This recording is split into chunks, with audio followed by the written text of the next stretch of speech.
Mi nombre es Anthony Del Vecchio y en la mañana del 12 de agosto de 2017, mi vida cambió para siempre en los altos desiertos fuera de Isfahán, Irán. Formaba parte de una unidad de operaciones especiales navales, entrenada para misiones que permanecen sin hablar y sin escribir. Estábamos rastreando un acuerdo de armas encubierto que se sospechaba involucraba materiales nucleares, con órdenes de interceptar, recuperar y neutralizar si era necesario. Era una misión como muchas que había emprendido antes, pero algo se sentía diferente esa mañana. El aire estaba inusualmente quieto.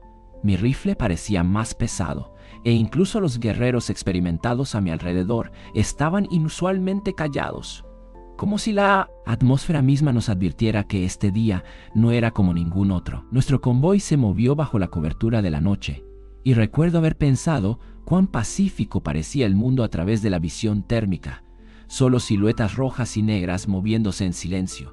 Irrumpimos en el complejo de manera perfecta, pero sin que lo supiéramos, era una trampa. Tan pronto como entramos, todo explotó. No escuché la explosión.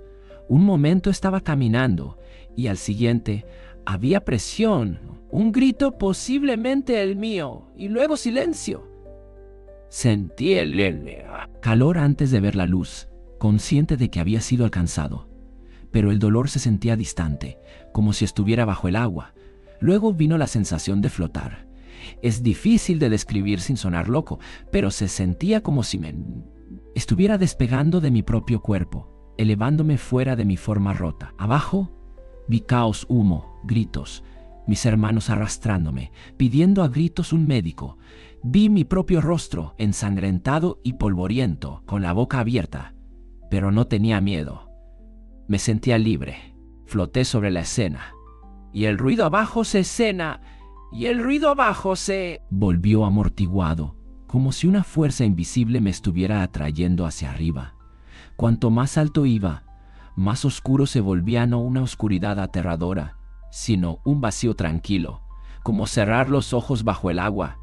Entonces lo vi, una luz en la distancia, creciendo más grande y más envolvente, tirando de mí hacia ella como un hilo desenredándose rápidamente.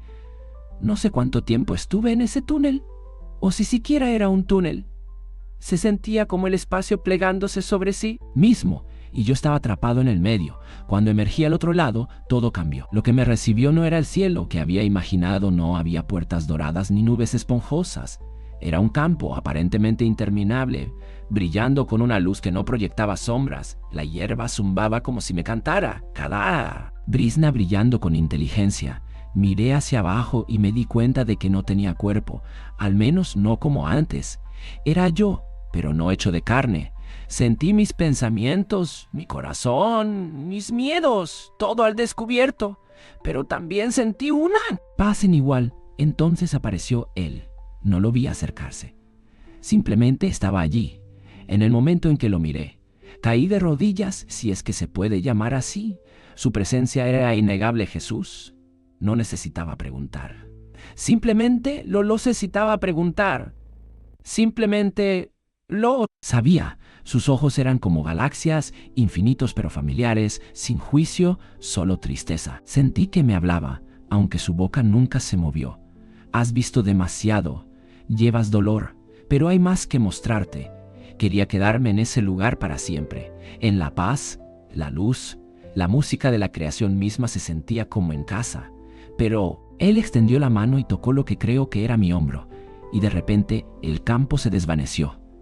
Me encontré de pie sobre la tierra, viendo cómo el mundo ardía. Vi ciudades que reconocía: Los Ángeles, París, Jerusalén, todas consumidas por las Misiles cruzaban el cielo como cometas enfurecidos. La gente gritaba, se arañaban unos a otros. Las familias se separaban, los niños quedaban solos entre los escombros.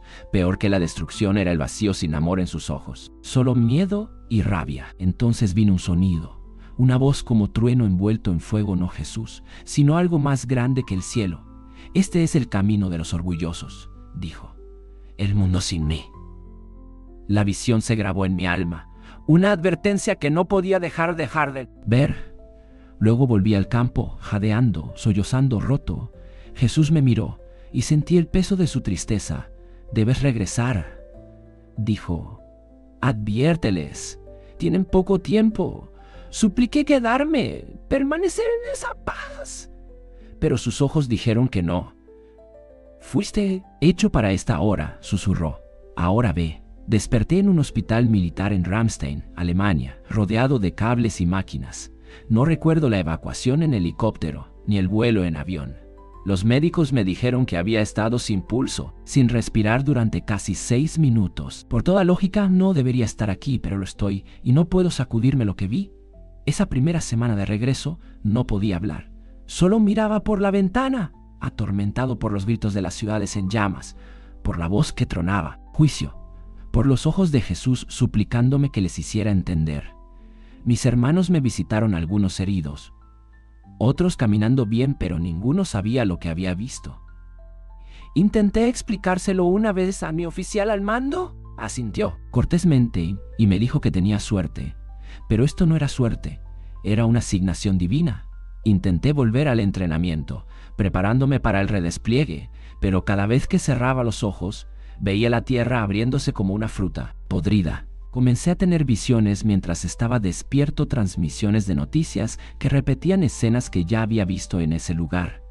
Líderes mundiales amenazando con represalias nucleares, disturbios en las calles, iglesias convirtiéndose en calles. Polvo, no podía ignorarlo.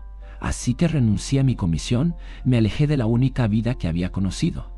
Mi esposa Rachel pensó que me había vuelto loco, y tal vez lo había hecho, pero sabía que mi nueva misión no era luchar con armas. Era hablar, advertir, clamar en el desierto como Juan el Bautista. Incluso si nadie escuchaba, comencé a hablar en iglesias, al principio pequeñas, con solo 20 o 30 personas. Pero la palabra se difundió y la gente lloraba cuando hablaba, no porque fuera un buen orador, sino porque algo dentro de ellos reconocía la verdad en mis palabras.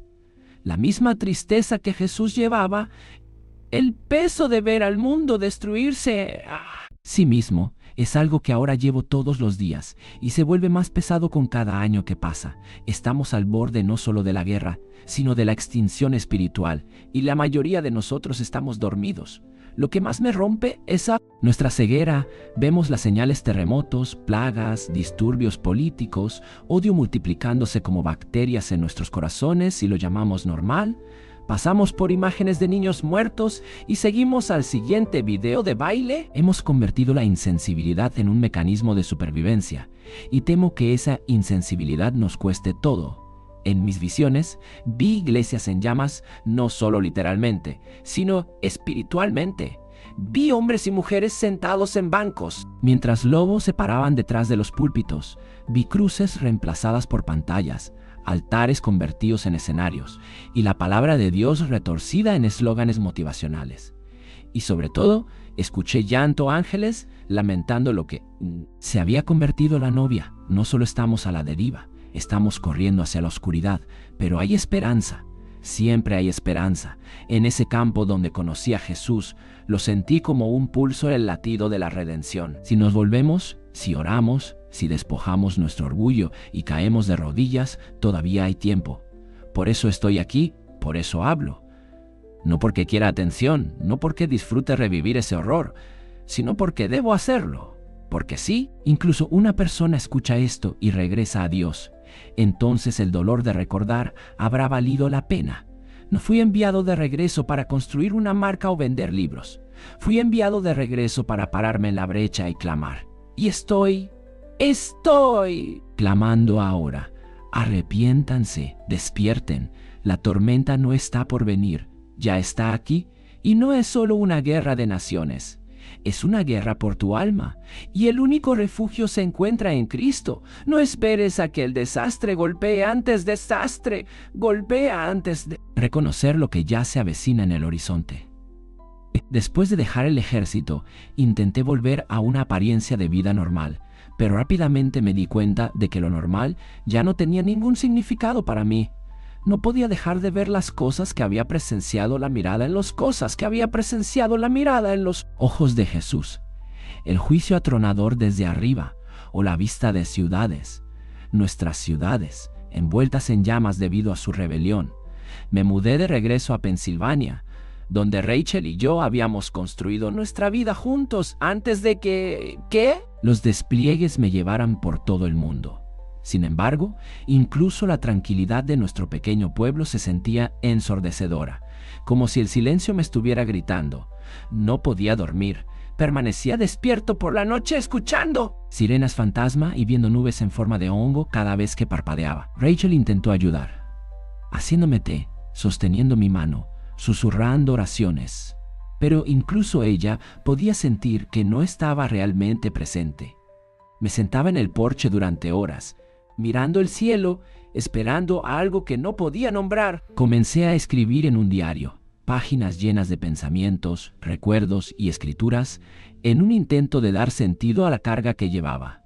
Pero escribir no ofrecía alivio.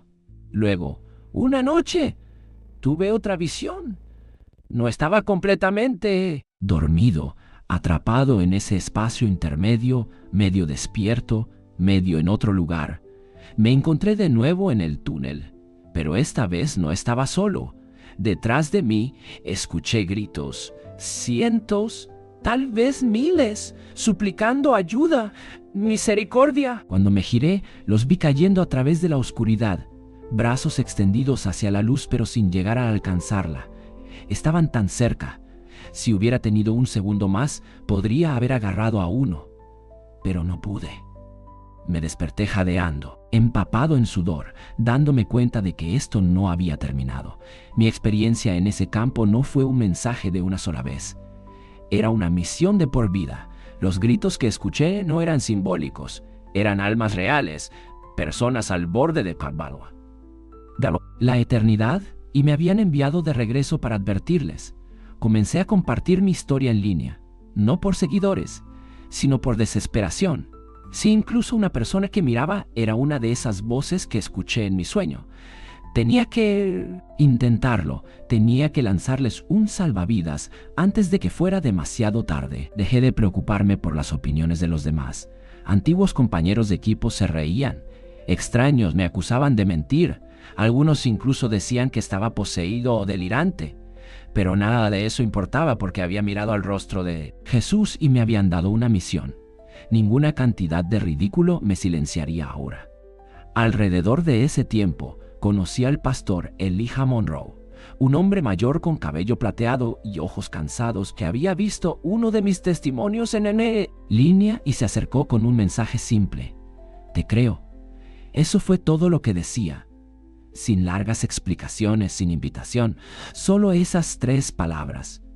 Nos encontramos en un restaurante en la Ruta 33 y en el momento en que entró, sentí un cambio en la habitación. No era llamativo ni carismático, solo tranquilo y sereno, como alguien curtido por el tiempo y la fe.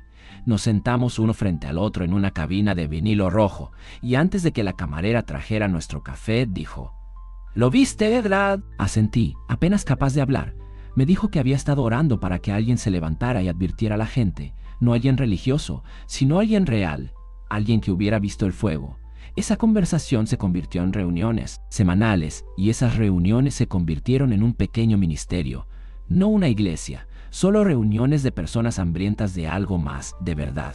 Comenzamos en su sótano con un puñado de personas, conductores, madres solteras, veteranos, como yo, y pronto lo superamos. La gente venía de otros estados solo para escuchar lo que había visto, y cada vez que hablaba, lo revivía. La luz, el fuego, las ciudades ardiendo, la agonía de las almas cayendo a través de la oscuridad. Nunca se hizo más fácil. Algunas fácil. Noches me derrumbaba después de hablar, temblando con el peso de todo. Esas eran las noches en que la gente encontraba la verdadera salvación. No del tipo con un llamado al altar educado y un apretón de manos, sino del tipo donde un hombre adulto se derrumba en sollozos, dándose cuenta de lo perdido que ha estado. Una mujer, Clara, se me acercó después de una reunión, lágrimas corriendo por sus mejillas. «Describiste un sueño que he tenido desde que tenía 9 años», dijo. Tenía 47, nunca se lo había contado a nadie, pensando que estaba loca, pero coincidía exactamente con el mío. El fuego, la voz, la advertencia. Fue entonces cuando entendí que esto no era solo mi carga. Este era un llamado que Dios estaba despertando en corazones de todo el mundo. No estaba solo. Y por primera vez en meses, no me sentí loco, me sentí elegido. Cuanto más hablaba, más pesada se volvía la resistencia. No era solo la burla de extraños en línea o la tensión con viejos amigos, se sentía espiritual, como si algo invisible estuviera empujando más fuerte cada vez que abría la boca. Había noches en que Rachel se despertaba gritando por sueños que no podía recordar, sus ojos abiertos de miedo. Nuestra hija Lily comenzó a dibujar imágenes de fuego en el cielo y lloraba cuando le preguntábamos por qué. Traté de protegerlas con oración, pero podía sentir al enemigo acechando. No lo digo a la ligera, no soy el tipo de hombre que ve un demonio detrás de cada dificultad, pero he estado en guerra. Sé cómo se siente una emboscada, y estábamos bajo una. Comencé a ayunar, desconectándome del mundo sin noticias, sin distracciones, y caía de rodillas diariamente, rogando a Dios que protegiera a mi familia y me diera la fuerza para seguir adelante. Una noche, mientras yacía solo en la sala de estar con mi Biblia abierta, lo sentí de nuevo, esa misma presencia que una vez me había levantado de mi cuerpo en Irán. El aire se volvió denso, casi eléctrico. No podía moverme. Mi visión se nubló y luego vi otro destello, solo un destello, pero fue suficiente. El futuro, una calle que no reconocía, agrietada y ardiendo, bordeada de edificios sin paredes, personas caminando descalzas a través de cenizas, abrazándose con ojos vacíos y detrás de ellos, elevándose sobre una ciudad distante, una nube, no humo, una nube en forma de hongo. Vi cuerpos, no todos muertos, enterrados bajo escombros, algunos clamando, otros en silencio. Y luego escuché las palabras de nuevo, adviérteles. Salí de la visión temblando, empapado en sudor, sabiendo que lo que fuera que venía no estaba a años de distancia. Estaba cerca, más cerca de lo que cualquiera quería creer. Quería volver a las reuniones en el sótano, a la pequeña multitud de personas hambrientas de verdad. Pero algo en mi espíritu me dijo que tenía que ir más allá. Tenía que llegar a personas que nunca pondrían un pie en una iglesia o verían un sermón. Así que recurrí a la única plataforma que podía hacer eso, YouTube. Compré una cámara usada en una casa de empeño, monté un estudio improvisado en el garaje y comencé a grabar mi historia completa de principio a fin, cada detalle, sin importar cuán increíble fuera. Subí el video y me fui a la cama, sin esperar mucho. Cuando me desperté, tenía más de 0 vistas. Al final de la semana había alcanzado 500,000. Los comentarios estaban llenos de personas diciendo que habían tenido sueños similares, sintiendo una profunda sensación de temor sin saber por qué. Otros se burlaban, por supuesto, pero esos no eran a los que estaba hablando. Estaba hablando a los que sentían el cambio en el aire, los que sabían en el fondo que algo venía, incluso si aún no creían en Dios. No estaba aquí para entretener, estaba aquí para advertir.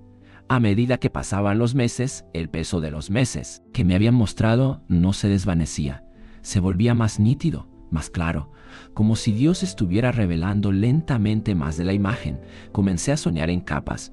Una noche caminaba por lo que parecía un vecindario familiar.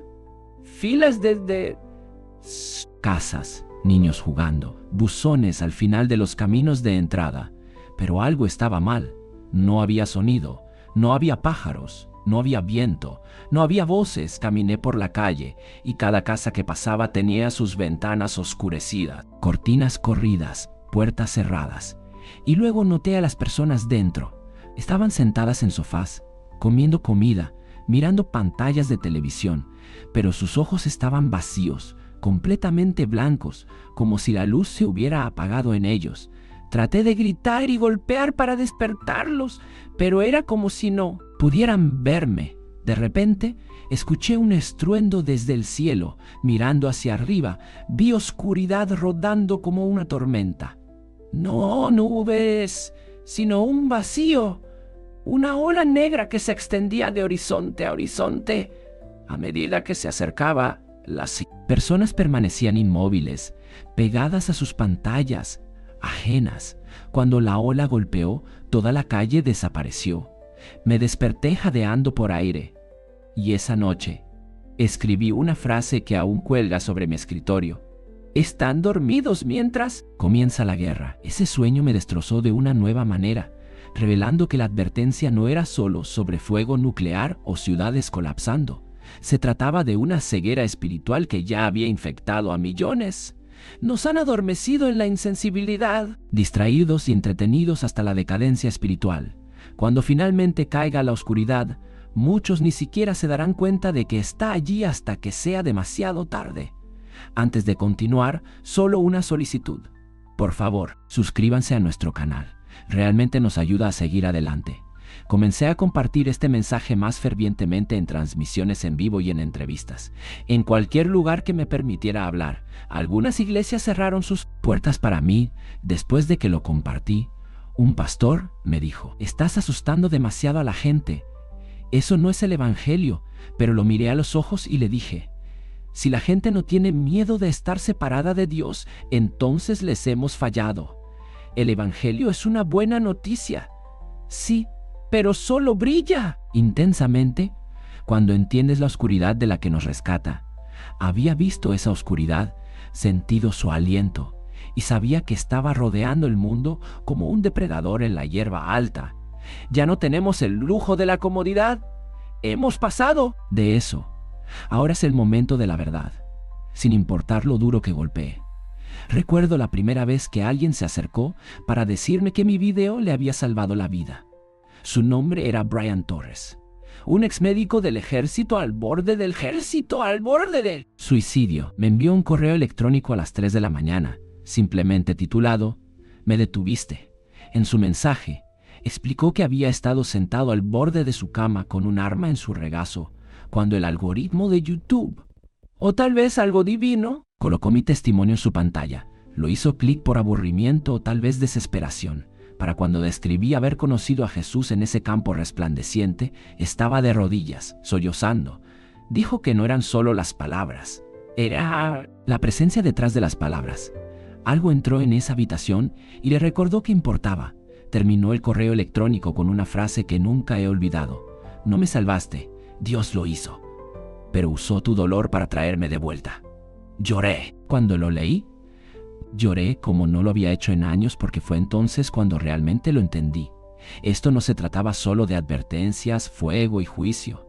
Se trataba de rescate, misericordia, una última oportunidad. Si mi sufrimiento, mis visiones, mis noches sin dormir podían convertirse en un salvavidas para incluso un alma colgando al borde del infierno, entonces llevaría esta carga 1000 vidas más. Comencé a orar por personas por nombre, cientos de ellas aquellos que comentaban, aquellos que me enviaban mensajes, incluso aquellos que se burlaban de mí. Escribí sus nombres en un cuaderno y oré por ellos cada noche. Con el tiempo, noté que algo cambiaba en mi propio corazón.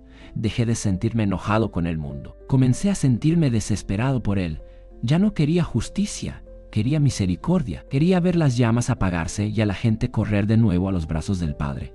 Pero ese tipo de despertar no viene a través de palabras suaves o sermones esterilizados. Viene a través del fuego, a través de la verdad, a través de la verdad. Temblor. Una noche le pregunté a Dios por qué eligió a alguien como yo, roto, marcado, cargando más culpa de la que sabía qué hacer. Y escuché un susurro en mi espíritu, tan claro como cualquier cosa que haya escuchado. Los vasos rotos filtran mi gloria. Me di cuenta entonces de que no estaba destinado a ser pulido o perfecto. Estaba destinado a sangrar para que otros pudieran encontrar sanación, y sangraría con gusto si significaba que los perdidos pudieran encontrar su camino de regreso a casa. Cuanto más profundizaba en este llamado, más los reinos espirituales parecían presionar en cada parte de mi vida. Ya no eran solo sueños, eran horas de vigilia donde sentía la presencia de algo santo o algo infernal entrar en una habitación. Había días en que oraba en silencio, simplemente sentado en mi escritorio o paseando por el estudio del garaje, y sentía un escalofrío recorrerme como si acabara de caminar a través del hielo. El vello de mis brazos se erizaba y no escuchaba nada, pero sabía que algo estaba mirando, algo esperando. Comencé a orar en voz alta, no en silencio en mi cabeza, sino con voz completa, declarando la verdad sobre mi casa, sobre mi familia, sobre las personas que escuchaban mi historia. Cada vez que lo hacía, Podía sentir la tensión retroceder. Una noche, entré en la habitación de Lily mientras dormía y la encontré susurrando en sus sueños, palabras que no reconocía, frenéticas y urgentes. Me arrodillé a su lado y oré con más intensidad de la que jamás había tenido en mi vida. Ella se calmó instantáneamente, y a la mañana siguiente, cuando le pregunté sobre qué había soñado, me miró y dijo: estaba volando a través de la oscuridad, pero escuché a mamá cantando, y eso me ayudó a encontrar la luz. Rachel no había encontrado la luz. He estado cantando esa noche. Había estado dormida. Pero me di cuenta entonces de que Dios estaba luchando por nosotros incluso cuando no éramos conscientes, que estaba entrando en nuestro hogar, protegiéndonos de maneras que no podíamos comprender. Ya no eran solo metáforas. Esta era una guerra real, espiritual e implacable. El diablo no apunta a los tibios, apunta a los que sostienen una antorcha en la noche, y ahora éramos un faro, quisiéramos o no. Nuestro hogar se convirtió en un campo de batalla y un santuario al mismo tiempo. Había días en que se sentía insoportable, pero también había días en que me sentía tan cerca del cielo que el peso de este mundo casi desaparecía. Comencé a entender que llevar una advertencia de Dios no se trata solo de proclamar juicio. Se trata de convertirse en un puente roto, magullado, manchado de lágrimas entre su misericordia y un mundo moribundo. Si tenía que estar en la brecha hasta mi último aliento, gritando a cualquiera que escuchara que la eternidad es real y el tiempo se corto, entonces eso es exactamente lo que haría, porque la oscuridad no se estaba desacelerando y yo tampoco podía hacerlo. Uno de los momentos más difíciles de todo esto llegó cuando mi propio padre me llamó y me pidió que me detuviera. Es un hombre callado, un jefe de bomberos, retirado de Pittsburgh, que me crió con disciplina y muy pocas palabras, el tipo de persona que cree en mantener la cabeza baja y manejar las cosas en privado. Al principio no había dicho mucho sobre mis videos o mi testimonio, solo unos pocos asentimientos y un "vi eso que hiciste en línea" tipo de comentarios. Pero esta vez su voz era diferente. Dijo que la gente estaba hablando. Algunos vecinos pensaban que me había vuelto loco y los miembros de la familia estaban preocupados. Recuerdo sostener el teléfono en mi oído en silencio, escuchando al hombre que me enseñó todo sobre el coraje y la supervivencia, ahora pidiéndome que me retirara, que simplemente guardara silencio por un tiempo. «Has hecho tu punto, Tony», dijo. Tal vez sea hora de dejarlo descansar, y quería hacerlo. Quería decir: «Está bien, papá, me detendré». Pero el peso en mi pecho, el fuego ardiendo detrás de mis costillas, no me dejaba. Le dije que lo amaba, que entendía de dónde venía, pero que este no era un mensaje que pudiera enterrar solo para hacer que la gente se sintiera cómoda.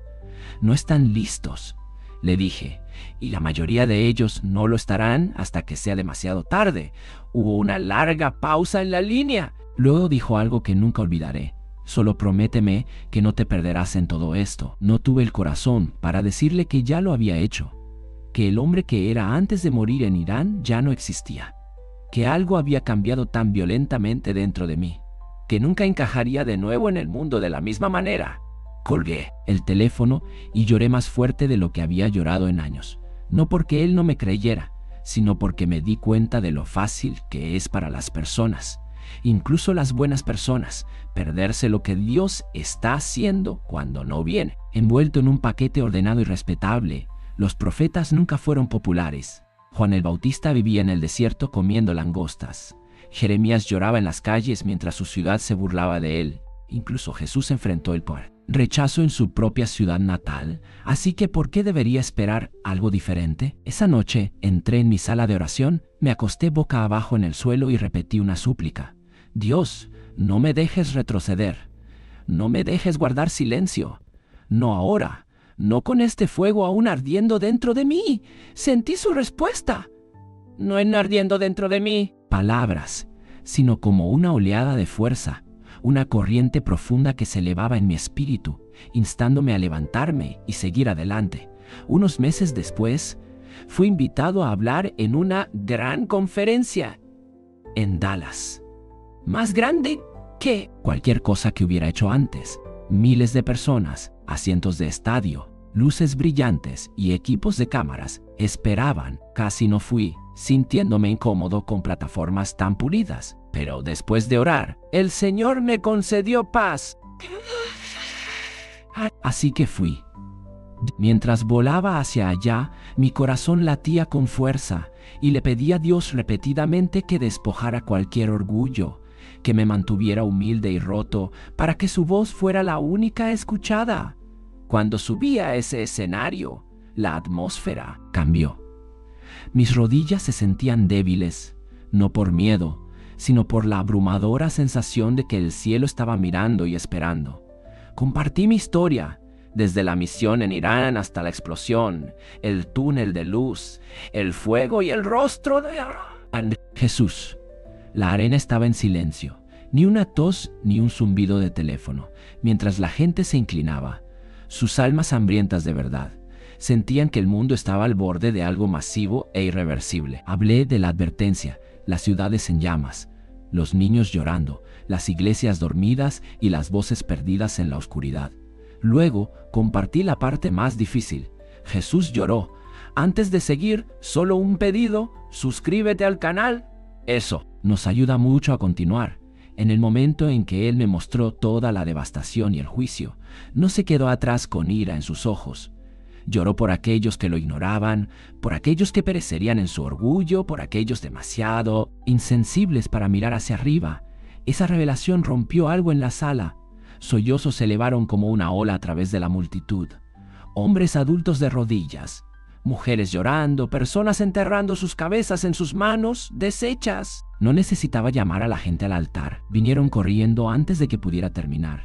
Cientos de ellos, llorando, temblando, arrepintiéndose, no por mí, sino porque el Espíritu de Dios había descendido como fuego. Me bajé del escenario y colapsé detrás del escenario.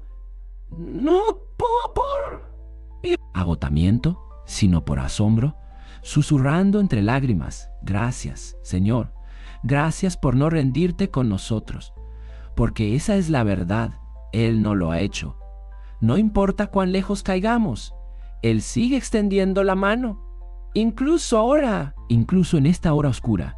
No mucho después de la conferencia en Dallas, fui invitado a compartir mi historia en un programa de televisión de difusión nacional, uno de esos programas de entrevistas de renombre que generalmente se centran en celebridades y contenido inspirador, no en mensajes de fuego y juicio. Mi primer instinto fue rechazar. No estaba interesado en diluir el mensaje para encajar en segmentos de 10 minutos o esquivar la verdad para mantener contentos a los anunciantes. Pero algo en mi espíritu dijo: ve.